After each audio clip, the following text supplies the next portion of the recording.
कि ज्ञान का एक बड़ा गहरा संबंध है ब्रह्म ज्ञान से। ब्रह्म ज्ञान कोई अलग की चीज नहीं है। जैसे लोग कहते हैं धर्म भैया अलग है, हम बुजुर्ग हो जाएंगे तो धर्म के बारे में समझेंगे, बिल्कुल नहीं। ये ज्ञान और ब्रह्म ज्ञान, ब्रह्म ज्ञान की जो पहली सीढ़ी है वो ज्ञान है, लेकिन अनिवार्य सीढ़ी नहीं है। यह भी एक बड़ी अजीब सी बात है। ज्ञान और ब्रह्म ज्ञान, जिसका दिमाग खुला है, जिंदा, मैंने आपसे कहा ना दुनिया में दो तरह के लोग, एक जिनका दिमाग जिंदा है, अलाइव, ये सब चीज समझते हैं, जानते भले ना हो, समझते सब है। और एक जिनका दिमाग मरा हुआ है, डेड।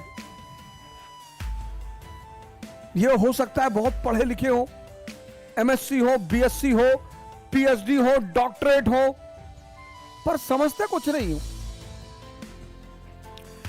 ये जो दिमाग है ये राजा है।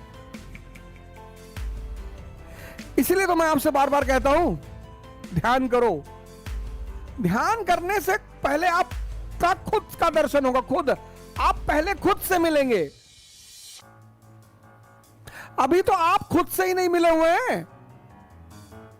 आपको चोट लगी तब आपको पता चला कि आपका पैर है, आपको सर में दर्द हुआ तो आपको पता चला आपके पास सर भी है। ध्यान का जो पहला चरण है वो स्वयं से मुलाकात है, स्वयं से, खुद से। उसी का बृहद रूप है खुदा।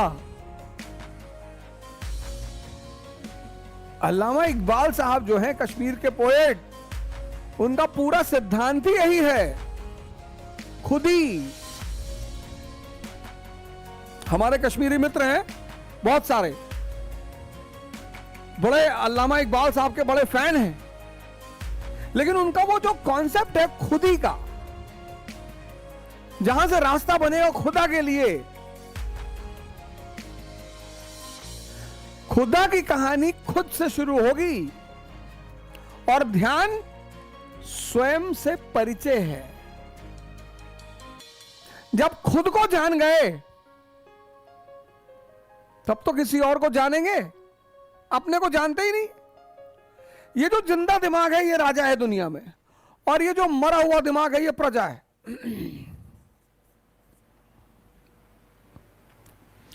इन दोनों के अलावा एक और दिमाग है, एक और वर्ग है, उसने अपने दिमाग को जीत लिया है।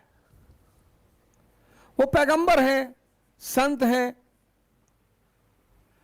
बुद्ध, कबीर, दादू, नानक, रैदास, मोहम्मद, ईसा, ये सब इस ग्रुप में आते हैं।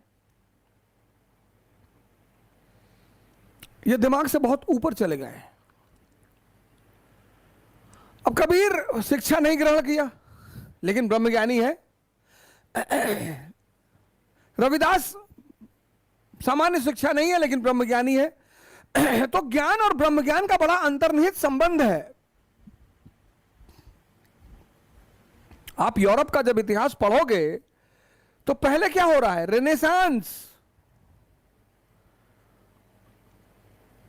पुनर्जागरण, रीबर्थ, किसका, रैशनलिज्म का। फिर हो रहा है रिफॉर्मेशन, किसमें, धर्म में। जब रेनेसांस हुआ, जब जिंदा दिमाग वालों की संख्या बढ़ी, तब उन्होंने कहा कि नहीं यार,